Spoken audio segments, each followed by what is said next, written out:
Hi friends, welcome back to my channel Sana kitchen and blogs. ఇవాళ మన video వచ్చేసి mushroom pakodi అండి. చికెన్ పకోడీ అందరూ తినే ఉంటారు, కానీ మష్రూమ్ పకోడీని అయితే ఒక్కసారి ఇలా ప్రిపేర్ చేశారంటే టేస్ట్ అయితే అదిరిపోయిద్ది. ముందుగా అయితే బాగా పెద్ద ముక్కలుగా కట్ చేసుకున్న మష్రూమ్స్ని అయితే తీసుకోండి. నెక్స్ట్ ఒక బౌల్లో అయితే కొంచెం అల్లం వెల్లుల్లి పేస్ట్, ఒక స్పూన్ అయితే సాల్ట్, చిటికెడంతా పసుపు యాడ్ చేయండి. మీ స్పైసీస్ తగ్గ కారాన్ని అయితే యాడ్ చేయండి. కొంచెం అయితే ధనియా పౌడర్, కొంచెం అయితే జీలకర్ర పౌడర్ని అయితే యాడ్ చేసేసుకోండి.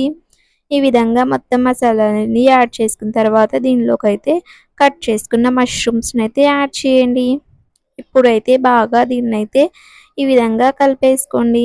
మసాలాలన్నీ బాగా ఇలా కలిసినట్టయితే మన పకోడీ అయితే చాలా టేస్టీగా అయితే వస్తుంది. ఇప్పుడైతే ఇలా కలిసిపోయిన పకోడీని అయితే దీంట్లోకి మీరు కావాలంటే కొంచెం ఫుడ్ కలర్ని అయితే యాడ్ చేసుకోండి. నేనైతే అవాయిడ్ చేశాను. నెక్స్ట్ అయితే దీంట్లోకి 2 స్పూన్స్ అయితే కార్న్‌ఫ్లోర్‌ని యాడ్ చేయండి. 2 స్పూన్స్ అయితే శనగపిండిని అయితే యాడ్ చేసేసుకున్నాను. ఈ విధంగా యాడ్ చేసుకొని ఫస్ట్ అయితే ఈ విధంగా పొడిగా అయితే మొత్తం అయితే కలిపేసుకోండి. ఈ విధంగా మొత్తం పొడిగా కలిపేసుకున్న తర్వాత ఇప్పుడైతే కొంచెం వాటర్ని అయితే ఇలా స్ప్రింకిల్ చేసేసుకొని నేను ఇక్కడ చూపిస్తున్న విధంగా కొంచెమే వాటర్ స్ప్రింకిల్ చేయండి. ఈ విధంగా స్ప్రింకిల్ చేసేసుకున్న తర్వాత మొత్తం అయితే బాగా కలిపేసుకోండి. ఈ విధంగా కలిపేసుకొని 5 మినిట్స్ అయితే పక్కన పెట్టేసేయండి.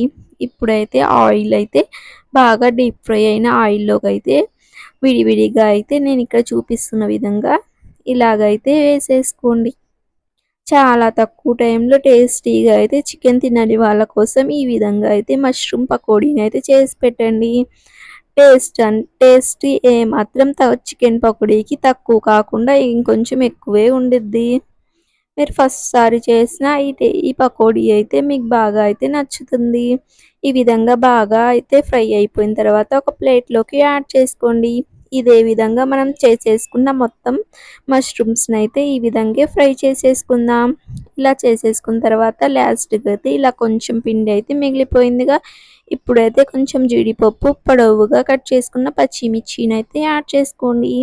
ఈ విధంగా యాడ్ చేసుకొని మొత్తం మిక్స్ చేసేసుకున్న తర్వాత ఇది కూడా డీప్ ఫ్రై చేసేసుకోండి. ఇలా ఇది కూడా బాగా ఫ్రై అయిపోయిన తర్వాత మనం చేసేసుకున్న పకోడీలకైతే యాడ్ చేసుకుందాం. ఇలా యాడ్ చేసుకుంటే ఈ టేస్ట్ అయితే సూపర్గా అయితే ఉండిద్దండి. అంతేనండి, చాలా తక్కువ టైంలో సింపుల్గా అయితే నేను మీకు మంచి రెసిపీని అయితే చూపించాను. నా మరిన్ని వీడియోస్ కోసం నా ఛానల్ని అయితే సబ్స్క్రైబ్ చేసుకోండి. ఒక లైక్ అయితే ఇవ్వండి. Bye friends.